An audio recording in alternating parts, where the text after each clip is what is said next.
What's up, guys? It's me, Chad Viper, again. I just want to make this video real quick because y'all are pissing me off in Escalation on Gears of War.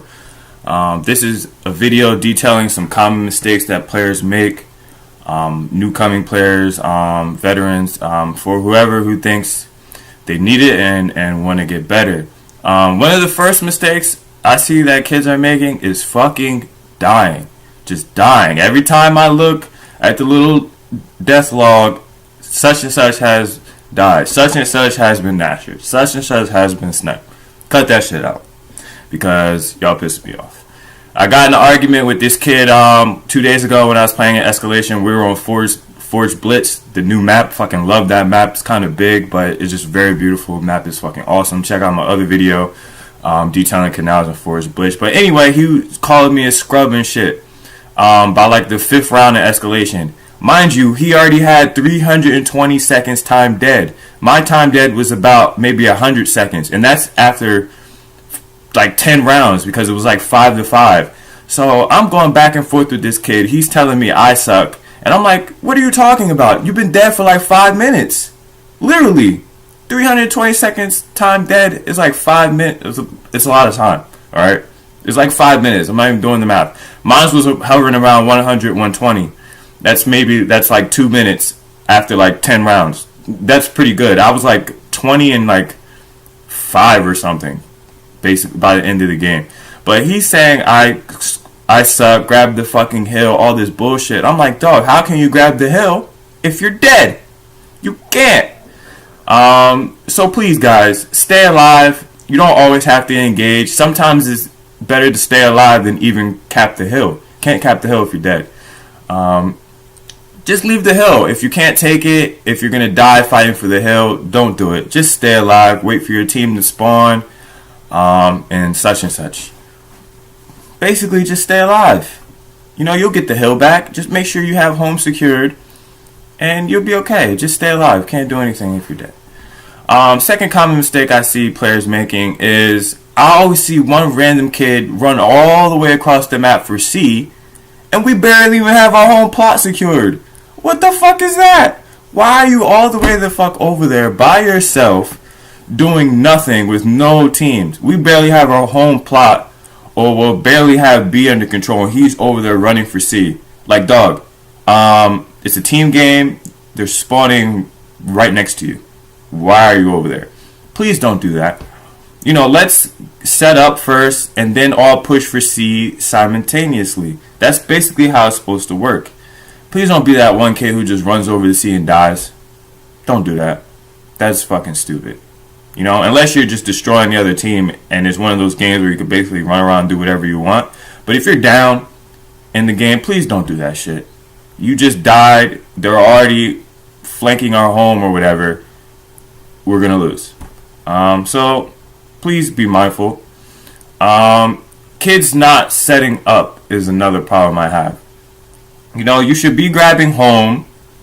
There should be one kid, maybe one of your teammates between C and B just watching, and you should be putting some pressure on B. Because what you basically want to do after you grab B, you basically want to set up. You don't want to rush straight for C after you grab B because they're about to spawn. You just killed them, so they're going to spawn in like 10 seconds. You know, it's going to take you time to run over from B to C. So you want to set up after you have A and B. Keep them at C, and then rush them down at C. Then after you kill them off, after they got their home, then you grab C and get the trip cap. You want to keep them spawning in the same spot. You want to know where they're spawning. Don't run over there right when they're about to spawn. You want to wipe them out, then grab C while they're not, you know, while their time dead is winding down. So again, be mindful of what's going on in the map, because Escalation you can lose very, very easily. You know, one bad play can cost you an Escalation game, honestly, because the way the trip caps set up. You know, your whole team could be wiped out and you lose, and before you know it, they're secured 2 or all 3 of the plots. So again, please be mindful. Don't do that. And this last note, or I don't know if it's the last one, but I'll try to think some more, is the person who's setting weapons on the map. Because I've seen some kids who they're on top of the scoreboard on your team, so they get to put where the weapons go after you lose a round. And they'll just place power weapon after power weapon after power weapon after power weapon after power weapon. Please be mindful of what you're placing on the map and where you're placing it. Because placing weapons in the wrong spot or at the wrong time could make the game even worse. For example, if you're up in a game, let's say it's like the score's like 3-1 in Escalation, and there's maybe only like sniper on map, and you just lost a round, please don't put another power weapon on the map. That's retarded. Don't put anything. They can use that extra weapon you put as an advantage to come back. If you're already winning, there's really no reason to place anything else on the map. Maybe something small like nades on the opposite side, like a Sid nades or something. But you really don't want to be placing a whole bunch of shit if you're up. I've seen my team, they'll be up and they're placing boom shot and then the other team comes back. Please don't do that shit.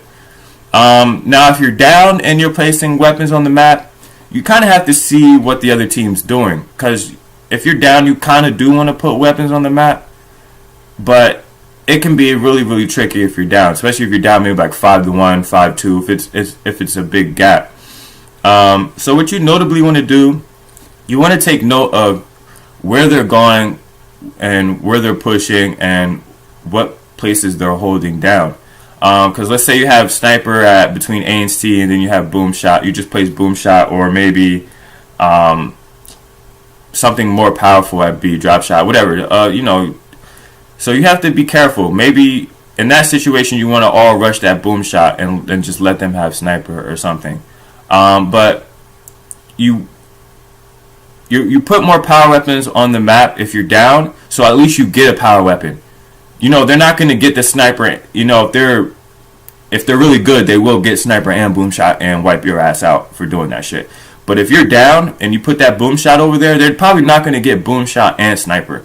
So what you want to do is if you're down, let's say snipers between A and C, you put boom shot at B. Most of your team, you want to go get that boom shot, so at least you have a power weapon and they have a power weapon too. That's going to greatly increase your odds of coming back. So guys, just be mindful where you're putting weapons. I've seen by the end of the games, there's weapons like all over the place. Like there's like 2 grenades, planet, M-bar, torque bow, and long shot on the map. I'm like, what the fuck is this shit? Looks a mess. Where am I supposed to go right now? So guys, please be mindful where you're putting weapons. Now as far as like shotgun battles and stuff like that, I know most kids just want to run in and just destroy kids with the shotgun and stuff like that. Please don't do that either. When you start a game, another pet peeve of mine, when you start a escalation game, you mostly want to have your lancer out. I don't know why kids are just running in there with their shotguns. I do support trying to get the plot first as fast as possible, but you notably want to have your lancer out. You want to try and lancer them down before you even get into shotgun battles in the first place, because you can lose the shotgun battle real easily, and then they're right there at the plot. So please, guys, lancers out. Let's try and lancer them down first, and see what happens. If that doesn't work, then you might have to try and push in with shotgun or power weapon or something. It's always helpful to maybe have. You could even do it like this. 3 people have lancers out, and then you send 1 person in with the shotgun into a plot. But at least you can cover them with the lancer while they're in the shotgun battle. That way they have to get less shotgun shots off to down the opponent or kill them. So guys, please remember, lancers out unless the situation isn't granting that. Maybe they're rushing you down because you're lancering. But be mindful of what's going on.